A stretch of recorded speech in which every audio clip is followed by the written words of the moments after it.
125편 순례자의 노래. 하나님을 신뢰하는 이들, 시온 산과 같다네. 결코 흔들리지 않고 언제든 기댈 수 있는 견고한 바위산. 산들이 예루살렘을 둘러싸듯 하나님께서 자기 백성을 둘러싸시네. 지금껏 또 언제까지나 악인의 주먹질에 의인이 제 몫을 빼앗기거나 폭력으로 내몰리는 일 결코 없으리라. 하나님, 주님의 선한 백성, 마음이 올곧은 이들을 선대해 주소서. 타락한 자들은 하나님께서 잡아들이시리라. 구제불능인 자들과 한 곳에 몰아넣으시리라. 이스라엘에게 평화가 있기를.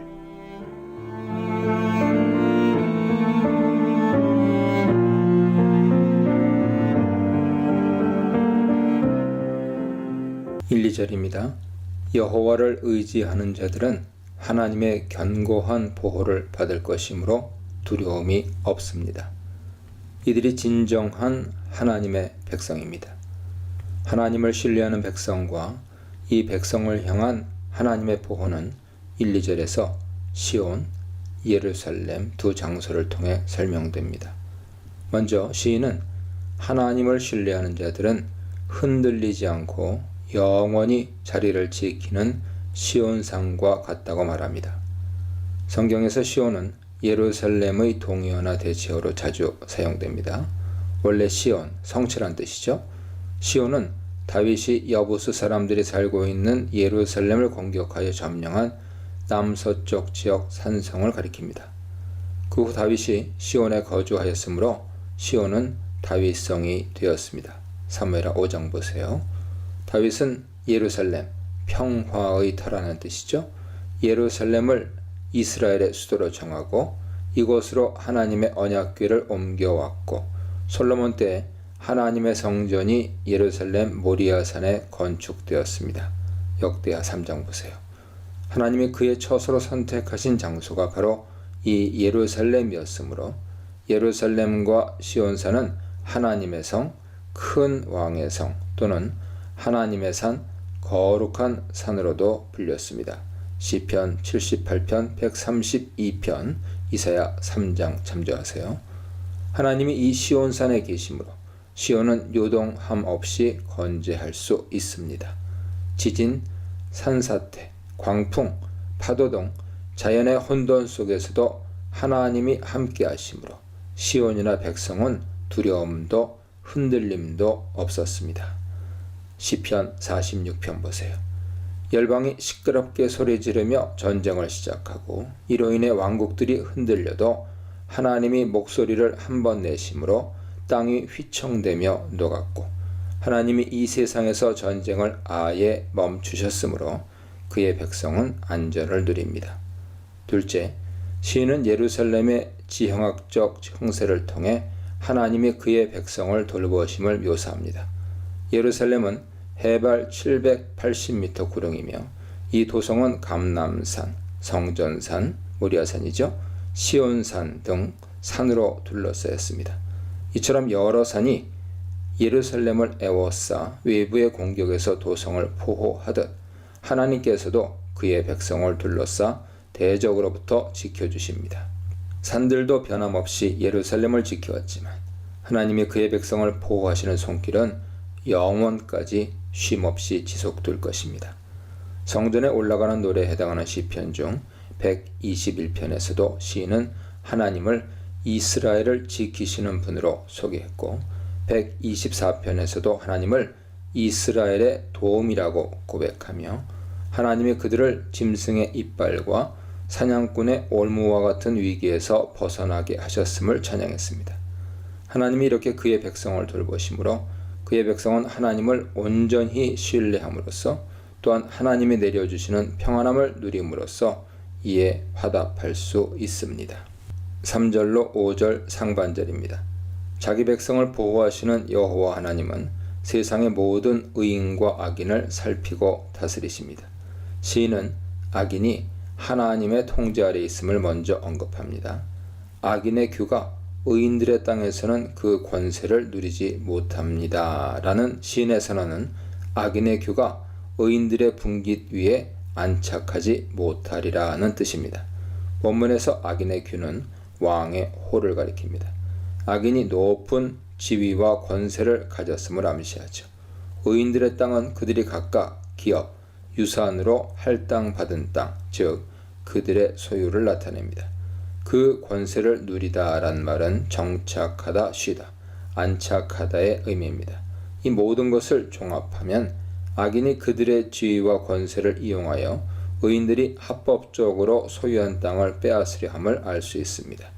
악인은 의인의 기업을 일시적으로 빼앗을 수는 있으나 기업의 뿌리를 내리고 정착할 수는 없습니다. 왜냐하면 하나님이 의인을 지키시기 때문이죠.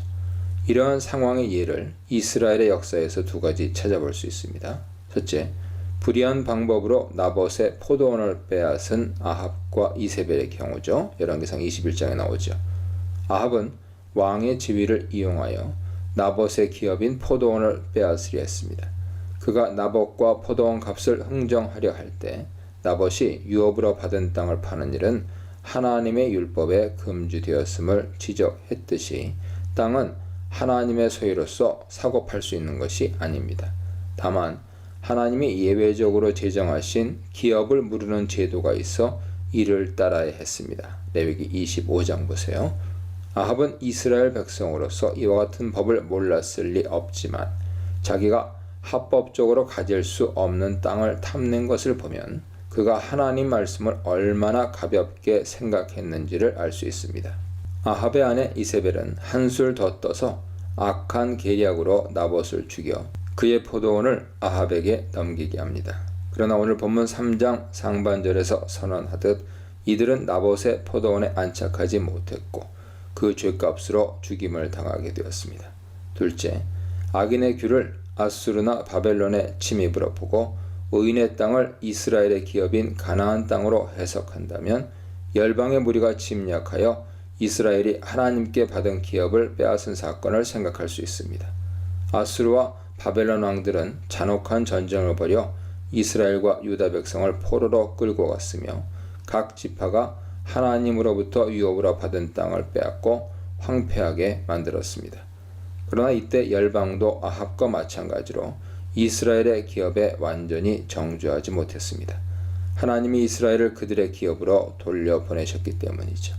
포로 귀환 후에도 가나안 땅에 남은 이방인들은 귀환자들을 핍박하고 그들이 성전을 재건하는 것을 방해하고 이에 터전을 되찾지 못하게 하는 등 횡포를 부렸습니다.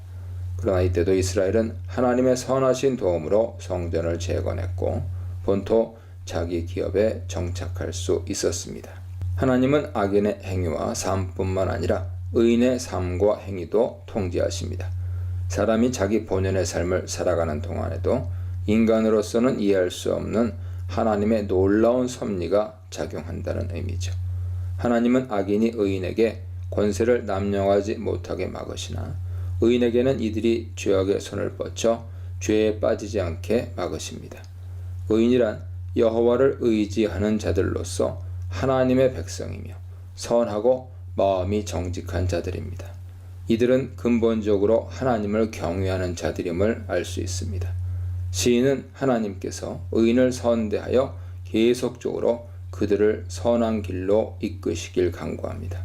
그러나 의인과 반대로 행하는 자인 악인, 즉 자기들의 구부러진 길로 방향을 튼 자들에 대해서는 그들이 다른 악의 무리인 죄를 범하는 자들과 함께 어울리게 하시기를 고대합니다. 5절 하반절입니다. 하나님이 의인과 악인을 그의 정의와 은혜로 다스리심을 기대하면서 시인은 이스라엘에게 평강이 있기를 기원합니다.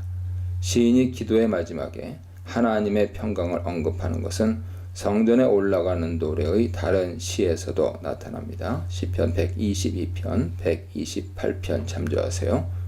어디서 어떤 상황에 있든 이스라엘의 평강을 구하는 일은 하나님의 백성으로서의 특권이며 이는 하나님에 대한 신뢰를 간접적으로 나타냅니다. 시인은 이스라엘의 평강을 기원하면서 그 주체가 하나님이심을 두드러지게 언급하지는 않습니다. 평강을 주시는 주체가 하나님이라는 사실이 이미 전제되었기 때문이죠. 여기서 또 한 가지 기억해야 할 점은 하나님의 평강을 기원하는 것이 단순히 시인의 열망만은 아니라는 점입니다. 이것은 이스라엘에게 평강을 주시려는 하나님의 의도적이고 의지적인 열망이기도 합니다. 하나님이 이스라엘 백성을 위해 기도하라고 제사장에게 가르쳐 주신 기도에서 잘 나타나듯 하나님은 이스라엘에게 은혜와 평강의 축복을 아낌없이 베풀기를 원하십니다. 우리의 안전이신 하나님, 악인들을 주장하시는 하나님, 고난 중에도 선대하시는 하나님에 대해 묵상해 보시기 바랍니다.